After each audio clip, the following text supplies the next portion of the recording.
If someone is asking to be intentionally killed, is that considered murder?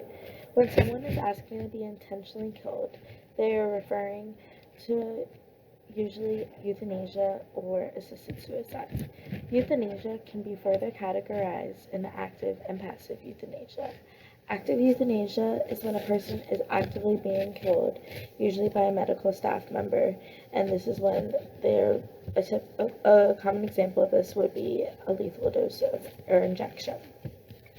Passive euthanasia is when a person is passing because they are being withheld life-sustaining treatment. An example of this would be like a feeding tube. BBC's Preeti Jha, James Rachels, and Bonnie Steinbach all document varying perspectives that dive deep and inform their audience on whether or not it is morally permissible to legalize euthanasia. Euthanasia is a very complex topic that brings up many ethical questions. The articles I have chosen to use give the perspective of James Rachels, who is against euthanasia, while Bonnie Steinbach opposes this idea. BBC's Preeti Jha is an article informing about the recent euthanasia legalization in New Zealand.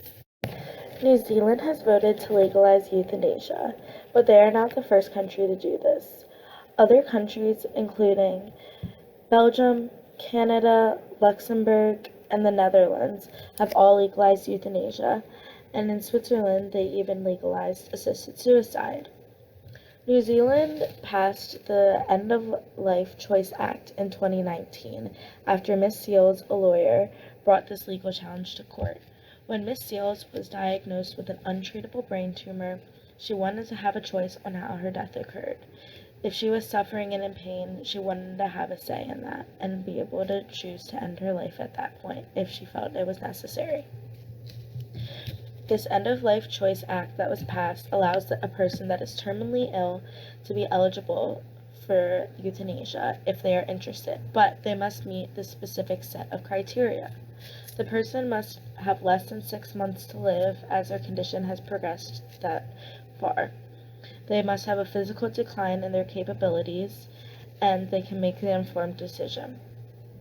People that are mentally ill or extremely elderly may not qualify for this unless they have other accentuating circumstances. In order for a person to qualify, it must be approved by 2 different doctors, and the injection is administered by medical staff. There is also a difference between euthanasia and assisted suicide, and that is important to be noted. Euthanasia is when a person is willingly ending their life to relieve suffering, as they are in a lot of pain, while assisted suicide involves another person assisting someone in ending their life, and this can get confusing legally. The first person to look at the morality behind euthanasia is James Rachels. James Rachels heavily focuses on the distinction between active and passive euthanasia, and specifically argues that it may be morally permissible to allow passive euthanasia but never active euthanasia, as active euthanasia can be seen as aggressive and unlawful. Rachels argues that cessation of treatment is essentially the same thing as intentional killing, as stopping treatment would automatically mean that this person would die. He uses the example that parents can let their baby with defects die after birth to save them the misery of operations, and that is legal and allowed, but passive and active euthanasia currently are not, but this bypasses the system. Another example that he mentions is that kids with Down syndromes in need of a lot of operations are at risk of being passively euthanized due to the constant care that Down syndrome requires, and this may still be allowed. So passive euthanasia may have some leeway in our system and society. But he then begins to ask, is killing worse?